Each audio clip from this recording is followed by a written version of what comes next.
set. He is a political and international relations professor at Istanbul Şehir University, and he's here to give us his insight on the blasts in Ankara. Talha, thanks for coming in.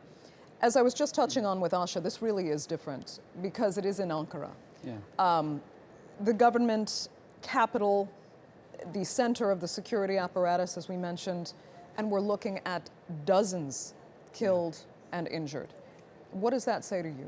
I think it's really a different attack. It's the heart of the Turkish security establishment, and the timing is well coordinated, the place is well coordinated, and the conditions are very well coordinated, because today we were expecting a high security meeting, and on the other hand, Turkey is considering different moves in Syria, and it is hitting in such a time. So, and Ankara is usually considered as a much safer place in terms of these kind of attacks. So most likely there's involvement of some international intelligence agencies. Otherwise, the available the terrorist organizations in Turkey were unable to do such an attack so far in Turkey.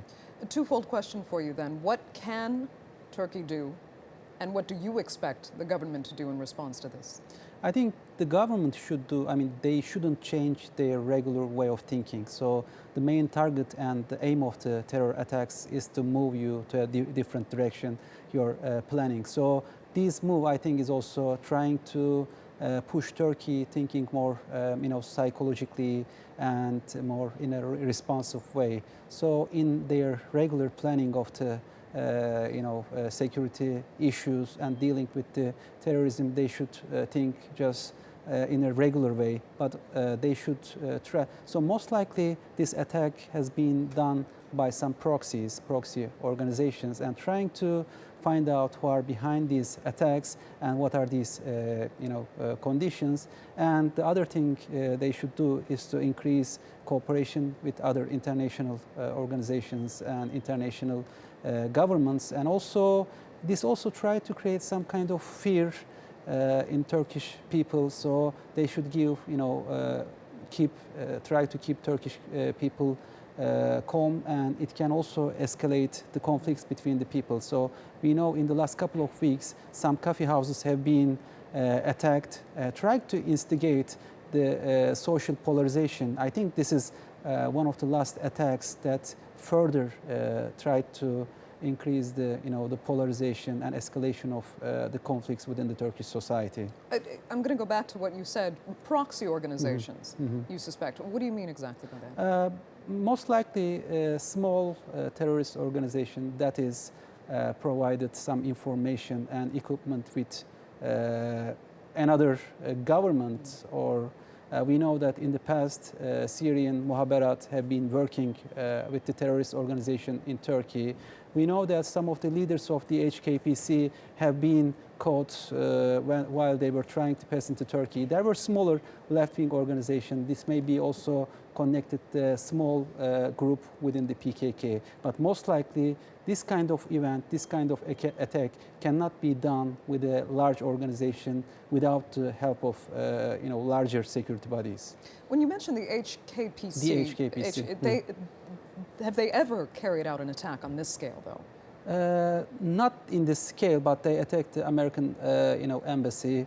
They did some in Istanbul, in Sultanahmet. So, but this is much larger than the other attacks in terms of scale and in terms of the target. Right. Put a little more perspective on that, then, if you can.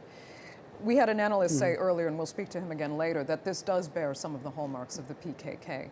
Do you think that is the case? I mean, at least from what you've seen so far, the PKK often doesn't necessarily target civilians the way we've seen Daesh target civilians in very high-profile attacks over the past 9 months or so. So does this speak to the PKK pattern to you as well? Well, it doesn't look like a PKK attack. I mean, it doesn't. I mean, they definitely attack the security apparatus, but not within the cities and within such a scale. And it's a large organization. It's difficult to. But within there may be a small organization, special organization with the PKK. So even if it's PKK, I don't think they have such a capacity to do this together. They only PKK. So most likely, either smaller part of PKK, the secret body, or PKK with the support of another intelligence or secret service. Okay, but you do agree this doesn't bear the hallmarks of Daesh? So far, I mean, it doesn't look like the PKK attacks. They usually do it in the south or part. Daesh. I was asking. In Daesh, I mean, they also attack people, and they attack, they try to spread fear within the ordinary people. So we don't also see this kind of attack from the Daesh. But as you know, they may increase their capacity, and they may be cooperating with some more local organizations in Turkey. Okay, Talha, we're going to leave it there for now. We will join you later in the coming hours. Thanks so much for sharing your insight with us.